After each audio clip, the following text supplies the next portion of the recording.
দেওয়া হচ্ছে নাসিরউদ্দিন পাটোয়ারিকে এবং চরম ভাবে কিন্তু উত্তেজনা করছে শান্তি। নাসিরউদ্দিন পাটোয়ারি অসুস্থ হয়ে পড়েছেন, পাচ্ছেন যে নাসিরউদ্দিন পাটোয়ারি করেছে তিনি। প্রিয় কক্সবাজারবাসী, আগে আওয়ামী লীগের আমলে নারায়ণগঞ্জে বিখ্যাত গডফাদার শামীম ওসমান ছিল। এখন শুনছি কক্সবাজারে নব্য গডফাদার শিলং থেকে এসেছে, গ্যার দখল করছে, মানুষের জায়গা জমি দখল করছে, চাঁদাবাজি দখল করছে, আবার নাকি সেই সংস্কার বুঝে না। না বললাম, কক্সবাজারের জনতা এই ধরনের সংস্কার বিরোধী, যে পিয়ার বুঝে না, রাজপথে তাদেরকে ঠেকিয়ে দিবে ইনশাআল্লাহ। অদ্ভুত ব্যাপার না? ফিরে আসলেন, যে গাড়ি চললেন সেটাও একজন এজালামের গাড়ি। সারাদিন সাহেব গুম কমিশনে জবানবন্দি দিচ্ছেন, এটা সত্য। গুম কমিশন একটা ফ্যাক্ট ফাইন্ডিং কমিশন। এখানে জবানবন্দি দিলে গুমের বিচার হবে না, গুমের বিচারের জন্য আন্তর্জাতিক অপরাধ ট্রাইব্যুনালে অভিযোগ দায়ের করতে হবে। সারাদিন সাহেব আন্তর্জাতিক অপরাধ ট্রাইব্যুনালে কোনো অভিযোগ জমা দেন নাই, আজকা পর্যন্ত জমা দেন নাই। এটা নিয়ে ইলিয়াস বলছিল, ইলিয়াসকে কি গালাগালি সবাই। ইলিয়াস তো ভুল বলে নাই। সারাদিন সাহেবের গুমের বিচার হোক, উনি ট্রাইব্যুনালে অভিযোগ দায়ের করেন, উনি কেন করেন নাই এখনো পর্যন্ত অভিযোগ দায়ের, এই প্রশ্ন ওনাকে করাই যায় এবং রাজনৈতিক নেতা হিসাবে এটার জবাব ওনাকে দিতেই হবে। এবার আসি ওনার গুম হওয়ার পরের ঘটনা নিয়ে।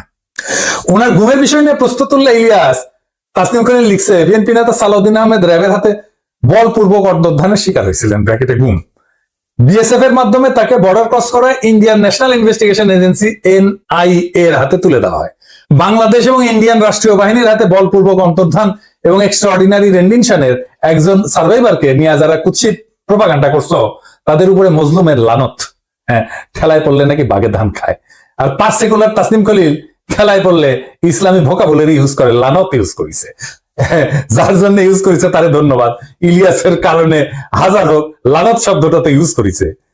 সারাদিন সাহেবের গুমের বিষয়ে আমরা সবসময় কথা বলছি, সবাই, ইলিয়াসও বলছে, সবসময় ওনার পক্ষে দাঁড়াইছে, ইলিয়াসও দাঁড়াইছে। আমাদের সকলের সহমর্মিতা আছে, সমবেদনা আছে। কিন্তু গুম পরবর্তী সময় ওনার কিছু কাজকর্ম প্রশ্নের উদ্বেগ করছে, যার জবাব ওনাকে দিতে হবে, কারণ উনি পলিটিশিয়ান। যাই হোক, উনি গুম হয়েছেন, এটার কারণে ওনাকে কোনো ইনডেমনিটি দেওয়া তো সম্ভব না। সম্ভব না। যাই হোক, এই প্রসঙ্গে বিস্তারিত না যে আমরা সালাউদ্দিন সাহেব গুমের পরে কেমন মজলুমের জীবন কাটাইছেন সেটা একটু দেখি। এটা শিলং এর সানরাইজ গেস্ট হাউস, ওইখানে সালাউদ্দিন সাহেব ছিলেন পুরো সময়টাই। খুব ভালো ভালো প্রপার্টি, মাশাআল্লাহ। শিলং এ কেউ বেড়াতে যেতে চাইলে থাকতে পারেন, দেখেছেন? দেখেন কি সুন্দর জায়গাপত্র, দেখেছেন? এখানে সব ব্যবস্থা ভালো। ভিতরে যেখানে সালাউদ্দিন সাহেব দর্শনার্থীদের লুঙ্গি পরে দেখা দিতেন, সেটা ছবিও আছে, মিলা দেখে নিয়েন। অতি আনন্দময় সফরের নিশ্চয়তা দিলাম, বিফলে মূল্য ফেরত দেওয়া হবে। আমরা বলে এই সানরাইজ গেস্ট হাউস কোনো পয়সা করে দেয় নাই, বিজ্ঞাপনের জন্য ফ্রি করলাম আর কি। পরিবেশটা সুন্দর না? কোনো হয়েছে আছে? হ্যাঁ, নাই। এখানে কিন্তু পুরো সময়টাই কাটিয়েছেন। উঠেছেন মে মাসের 2015 সালে। তার 2 মাস পরে ডেইলি স্টার এই রিপোর্টটা ছাপে, তিনি কেমন আছেন। এটা একটা বিলাসবহুল গেস্ট হাউস, রিপোর্টেই কইছে 4টা বেডরুম, উনি 2টা রুম ভাড়া নিছিলেন, কিন্তু থাকতেন একাই। দেখেন রিপোর্টে বলা আছে, অন্তত এই রিপোর্টে তাই বলতেছে। কিচেন আছে, খুব চমৎকার ড্রয়িং রুম আছে, ফায়ার প্লেস আছে, সবুজ লন আছে, পিছে সবুজ লন, এটা দেখে দেন। এইটা সে লাইব্রেরি আছে, বার আছে, তাতে মদ্য জাতীয় পানীয় আছে। সাদিন সাহেব একা খেলেন, হাঙ্কের দিয়েছে, খাবেন না, কিছু করলাম নেয়নি। তাইলে সাদিন সাহেব একটা কথা কই, যে সত্যেন্দ্রনাথ দত্ত আছে না, ওনার মদিরা মঙ্গল নামে একটা প্যারোডি আছে, ওই যে ডিএল বঙ্গ আমার জননী, আমার ধাত্রী, আমার দেশ, একটা গান আছে না, ওইটা দিয়ে প্যারোডি বানিয়েছিলেন, মদিরা মঙ্গল। উনি কইছিলেন, মদ্য আমার, পানীয় আমার, শরাব আমার, আমার পেগ, কেন কোম্পানি নজর দিল গো, কেন হলো গো ডিউটি পেগ, মানে ডিউটি বেড়ে গেছিল। তো উনি মনের দুঃখে প্যারোডি লিখেছিলেন। তারপরে লিখেছেন, নিরামিষে যকৃতটা শুধু বৈরাগী সম করিছে শেখ, রাগী আমার, মাগ্গী আমার, ভাগ্যী আমার, আমার পেগ। হ্যাঁ, আপনাদের প্রিয় রঠা মানে রবি ঠাকুর, মানে বিএনপির প্রিয়। তো রবি ঠাকুরের একটা গান বলি আর কি, আপনারা নাকি রবি ঠাকুরের গানকে জাতীয় সঙ্গীত বানাইতে পারি কৃতজ্ঞ, সেজন্য ওনার একটা না বললে কেন করে হয়। ওরা সেরকম সভা এরা লেখা আছে, ওরা অক্ষয় বলে একজন চরিত্র আছে, ওই গাইতেছে, ওই গাইছে কি জানেন, অভয় দাও তো বলি আমার উইস্কি, মানে ইচ্ছা, অভয় দাও তো বলি আমার উইস্কি, 100 টাকা সোডার জলে বাকি 3 পোয়া হুইস্কি। হ্যাঁ, আমাকে না একবার খাওয়ায় না 100 টাকা সোডার জলে বাকি 3 পোয়া হুইস্কি খাওয়ায়, এটা আমার উইশ থাকলো আপনার কাছে। পুরা বাংলাটা নিজে তো ভাড়া করেছিলেন, তো বাংলাদেশি টাকায় কত, 1.5 লাখ টাকা মাসে। আমার একজন পার্সোনাল অ্যাসিস্ট্যান্ট ছিল, ম্যানেজার ছিল, 2জন কেয়ারটেকার ছিল, 2জন মালি ছিল, একটা হাইলি সিকিউর এরিয়া, কাছেই এয়ারফোর্সের অফিস, আর কয়েছে একটা গোয়েন্দা সংস্থার অফিস। আমরা ধারণা করি এটা রয়্যাল অফিস। কে রাখলো ওখানে ওনাকে? উনি অনুপ্রবেশের দায় গ্রেপ্তার হয়েছিলেন। উনি তো চাকরি করতেন না ইন্ডিয়াতে, উনি ইন্ডিয়াতে রাজনৈতিক আশ্রয় পান নাই। ওনার এই সুপার ফ্যাবুলাস লাইফস্টাইলের টাকা কে দিছে? টাকা কে দিছে? উনি আয় করেন নাই, তাহলে টাকা কি বাংলাদেশ থেকে পাঠানো হয়েছে হুন্ডি করিয়া? হুন্ডি আপনি করতে পারেন, এটা অর্থ পাচার না? এইগুলো লেজিট এবং বৈধ প্রশ্ন। আপনারা বলতে হবে টাকাটা কে দিছিল, কে করে গেছিল। এইবার একটা চমক, বিশাল চমক। সিট বেল্ট বেঁধে নেন, যা দেখবেন তাতে অজ্ঞান হয়ে পড়ে যেতে পারেন সিট থেকে। সালদিন সাহেবের সঙ্গে দেখা করতে গেছে কিছু লোক ওই শিলংয়ের বাংলোতে। তার মধ্যে ছবিতে ডাইন পেশে গালে হাত দিয়ে বসে আছে ব্যক্তিটাকে। ব্যক্তিটা গুরুত্বপূর্ণ, কারণ সালাউদ্দিন সাহেবের সাথে সকল মিটিং এ তার উপস্থিতি দেখা যায়। সে ঠিক ওই একই চেয়ারে বসে। এইটা সাহেব আপনি দুটা ছবির পাশাপাশি দেখান না। দেখেন দুই সময়ের ছবি কলে দেখা করতে এসছে, তারাও ভিন্ন কলে। হ্যাঁ, সালাউদ্দিন সাহেব এক ছবিত লুঙ্গি পরে আছে আর এক ছবিত পায়জামা পরে আছে, দেখেছেন। কিন্তু ওই বান্দাটি কি একই আছে ওই চেয়ারে? কেসে যান, তার নাম কি জানেন? তার নাম বিপ্লব পার্থ। চট্টগ্রামে তাকে সবাই জানে আওয়ামী লীগের একজন লেসপেন্সার, আওয়ামী লীগের একজন কর্মী এবং ভারতীয় এজেন্ট হিসেবে।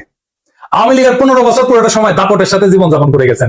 ছিলেন চট্টগ্রাম মহানগর আওয়ামী লীগের সাধারণ সম্পাদক, আজম নাসির উদ্দিনের অন্যতম ডাইন হাত।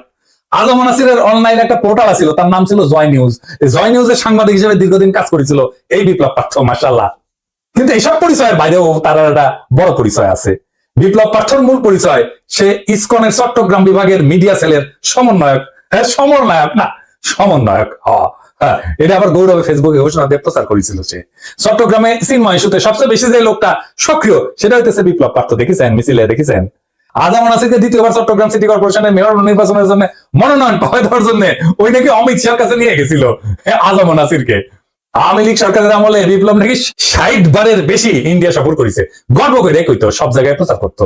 আর এই সমস্ত সফরের নাকি বেশিরভাগই ছিল সরকারি সফর। তার পাসপোর্ট যাচাই করা হোক, তার প্রমাণ মিলবে। ইমিগ্রেশনে খোঁজ নেন, দেখেন কয়বার গেছিল। এটা পুলিশের কাজ, গোয়েন্দা সংস্থার কাজ। কেন একজন ব্যক্তি এতবার ভারত সফরে গেল, সেটা নিশ্চয়ই কারণ আছে। অনুসন্ধান করে রহস্য উদ্ধার করা হোক। এতদিন আওয়ামী লীগ হইলেও, এত সাজলেও আওয়ামী লীগ সাজলেও 5ই আগস্টের পর হঠাৎ করে রূপ বদল করে বিএনপি হয়ে গেছে। সব প্রোগ্রামে যায় বিএনপি। একসময় সাংবাদিকতা করলে এখন পুরোপুরি বেকার করে, ওখানে কাজ করে না। তো শোনা যায় আর কি যে ওক নাকি রয় ঢুকাইছে বিএনপির মধ্যে, এবং বিএনপির সমস্ত তথ্য ভারতে পাচার করার জন্য। এমন একজন বিতর্কিত সেন্সিটিভ লোক ফ্যাসিবাদী সরকারের সময় কয়েকবার দেখা করছে সালাউদ্দিন সাহেবের সাথে। কি কারণে? সালাউদ্দিন সাহেবকে তো কইতে হবে কেন সে সব মিটিং এ থাকে। 5ই আগস্টের পর বিপ্লব পার্থ শেল্টার হইতেছে, গডফাদার হইতেছে বিএনপির আরেক স্থায়ী কমিটির সদস্য আমির খসরু মাহমুদ চৌধুরী। দেখেন ওর সাথে, দেখেন খালি ঘুরে বেড়ায়। স্বীকৃত, এটা প্রকাশ্য এবং স্বীকৃত। অথচ গত 15 বছরের ছাত্র দল এবং যুব দল করা হিন্দু সম্প্রদায়ের প্রচুর লোক আছে চট্টগ্রামে, তারা কাছে ফিরতে পারে না আমির খসরু মাহমুদের। তাদেরকে বাদ দিয়া লীগের দালাল ভারতীয় এজেন্ট বিপ্লবকে জন্মাষ্টমীর নাম দিয়া চট্টগ্রামের রাজনীতিতে চিতু করার চেষ্টা মরিয়া খসরু এবং সালাউদ্দিন চক্র। ছবিতে দেখেন বিপ্লব পার্থ মোদির সাথে ছবি, দেখেছেন? মোদির সাথেও ছবি, সালাউদ্দিনের সাথেও ছবি, ইসকনের চিন্ময়ের সাথে ছবি, ইন্ডিয়ান হাই কমিশনের সাথে চট্টগ্রামের বিভিন্ন ইভেন্টের ছবি। এবার বুঝেছেন তো আমির খসরু কেন অমিত শাহের সামনে জুইকাপ্পর নাম করতে যায়? কানেকশন বুঝেন? আমির খসরু, সালাউদ্দিন, ইসকন সব বরাবর। আর আরেকটা ইস্যু আছে, সেটা হইতেছে মরাল ইস্যু। আমার স্কুলের বড় ভাই ডাক্তার ফিরোজ খুব ভালো ছাত্র ছিলেন। ডাক্তারি শেষ করিয়া উনার কেরা উঠেছিল, উনি পলিটিক্স করবেন। খালেদা জিয়ার অ্যাসাইনমেন্ট অফিসার ছিলেন, খুব দাপুটে নেতা ছিলেন বিএনপির। শুনতাম উনি নাকি দুর্নীতি করে ফাটাই ফেলিছে। তারপরে শুনি 111-এর পর অস্ট্রেলিয়াতে গেছে। একটা ছোট্ট ঘরে 2 মেয়ে সহ পুরা পরিবার নিয়ে থাকতেন। ওই একই ঘরে থাকা, ঘুমানো। নিজে নাইট গার্ডের চাকরি করেছেন ডাক্তার হইয়া। হারিস চৌধুরী সিলেটের জমিদার বংশের ছেলে ছিল। রাজনীতি করে এসে সব হারিয়েছিলেন। 111-এর পরে থাকতেন পান্তপথে, খুবই দিনহীন ভাবে, পরিচয় লুকায়। মারাও গেছেন পরিচয় লুকায়, বেওয়ারিশ হিসাবে তাকে দাফন করা হয়েছিল। নিরাপত্তার কারণে পেট চালানোর জন্য চাঁদনি চকে কাপড়ের দোকানে কর্মচারীর কাজ করতেন। সেরা পাঞ্জাবি পড়তেন, রিক্সায় ছাড়ার পয়সা ছিল না, হাইটে যেতেন। মির্জা ফখরুল নিজেই বলছেন এই আওয়ামী লীগের আমলে বিএনপির নেতা কর্মীরা বাড়ি ছাড়া হয়ে ঢাকায় এসে রিক্সা চালায় উনি কান্দিছিলেন, ফ্যাস করে কান্দিছিলেন। আর আপনি সালাউদ্দিন সাহেব রাজার হালে থাকেন, শিলংয়ে লজ্জা লাগে না? সালাউদ্দিন সাহেব, আপনার ভারতে থাকার টাইমে সকল খরচা কিভাবে করেছেন জাতিকে জানাইবেন। ইসকনের সাথে আপনার কি সম্পর্ক সেটাও জানাবেন। জাতির এটা জানার অধিকার আছে। 1975-এ সোহরাওয়ার্দীর বডিগার্ড জয় বাংলা হয়ে যাওয়ার পরে বেশ কিছু বছর কাটালরানি ইন্ডিয়া ছিল। সেখান থেকে বাংলাদেশে ফিরে আমাদের উপরে স্টিম লোডার চালাইছে, ফাঁসিবাদের সাথ দিয়ে আবার ভারতে পালায় গেছে। অনেকে বলে হাসিনা পালায় যাওয়ার পরে সালাউদ্দিন নামের এই বিএনপির নেতাকে ভারত বাংলাদেশে পুশব্যাক করে দিছে। এতদিন আসতে পারেননি উনি, তারপরে 1 সপ্তাহ যায়নি হাসিনা পড়ছে ওনারা পেটে দিল, আগে পাঠাচ্ছিল না। কাকতালীয় ভাবে জীবনের বড় একটা সময় হাসিনার চেয়েও বেশি সময় ভারতেই ছিলেন। তো এই সালাউদ্দিন সাহেব ইদানিং হাসিনার মতো উদ্ধত ভাবে কথাবার্তা বলা শুরু করেছেন। সামনে ওনাকেও সম্ভবত আমরা হাসিনার প্রতিবেশী হিসেবে ভারতে দেখতে পাবো। মাশাআল্লাহ। সালাউদ্দিন সাহেব, মানুষ আপনারা ইন্ডিয়ান মাল ভাবে, আপনি শোনেন না, কিন্তু ক্যামেরা ঠিকই শুনে। একজন নেতার চেহারা, পোশাক, স্টাইল, ফ্যাশন এই সমস্ত ইতিহাসের পাতায় জায়গা করে নেয় না। ইতিহাস মনে রাখেন নেতৃত্বের সততা, আত্মত্যাগের পরিমাণ, আর সেই নেতার অবস্থান দুর্দিনে কোথায় ছিল। সালাউদ্দিন আহমেদ নিঃসন্দেহে গুমের শিকার হয়েছিলেন। সেই সময় দেশবাসী তার জন্য কাঁদছে। কিন্তু একজন মজলুম যখন বিলাসের চাদরে নিজেকে মুড়ায় ফেলেন, যখন নিজের গুমের বিচার আন্তর্জাতিকভাবে দাবি না কইরা তার রাজনৈতিক মূলধন বানায় ফেলেন, তখন প্রশ্ন ওঠেই। এবং এই প্রশ্ন তার ব্যক্তিগত না, সমগ্র বিরোধী দলের নৈতিক ভিত্তির উপরে আঘাত আনে। বিএনপিকেও বুঝতে হবে সরকার বদলানোই রাজনীতি না, আদর্শ, ত্যাগ এবং গণমানুষের বিশ্বাস অর্জনই রাজনীতির মূল সোপান। আর সেই বিশ্বাস অর্জনের পথে সবচেয়ে বড় বাধা যদি হয় নিজের দলে থাকা সদ্য ভুক্তভোগী, ছায়া সুবিধাভোগী কিংবা একবিংশ শতকের গেস্ট হাউস রেভলিউশনারি, তাহলে শাসক পরিবর্তন হইলেও শাসন ব্যবস্থা বদলায় না।